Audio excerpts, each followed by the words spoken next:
কারণ কিছুদিন আগে হয়েছে কি আমি এদিকে স্প্রে করে গিয়েছি আর ওইদিকে একদম শেষ পর্যন্ত যেতে না যেতে এদিক থেকে বৃষ্টি শুরু হয়ে গেছে।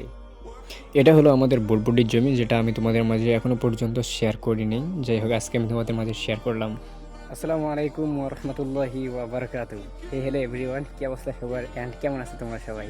আশা করি সবাই ভালো আছো। ছোট্ট একটা ভিডিওর সাথে আজকে আবারও চলে আসলাম। ভিডিও স্কিপ না করে সম্পূর্ণটা দেখতে থাকো। এটি হচ্ছে আমাকে এই জমিটাতে স্প্রে করতে হবে, যেহেতু জমিতে মানে ফসলের মধ্যে এখন রোগ চলে আসছে, তার জন্য আমাকে স্প্রে করতে হবে আজকে। আর স্প্রে করাটা খুবই জরুরি, কারণ এখন বৃষ্টির সময়, এখন যদি স্প্রে না করে তাহলে হয়তো বা পরে আর সময় পাবো না। কারণ কিছুদিন আগে হয়েছে কি আমি এদিকে স্প্রে করে গিয়েছি আর ওইদিকে একদম শেষ পর্যন্ত যেতে না যেতে এদিক থেকে বৃষ্টি শুরু হয়ে গেছে। একদম মানে স্প্রে করার সাথে সাথে বৃষ্টি দিয়ে ধুয়ে চলে গেছে, এরকম একটা অবস্থা হয়ে গেছিল। তো স্প্রে করার জন্য আমি সর্বপ্রথম বাড়ি থেকে মেশিন নিয়ে আসি। মেশিন নিয়ে আসার পর আমি এইখান থেকে স্প্রে করব, যেহেতু আমাদের এইখানে এখন পানি রয়েছে, বাড়ি থেকে নিয়ে আসার প্রয়োজন পড়ে না।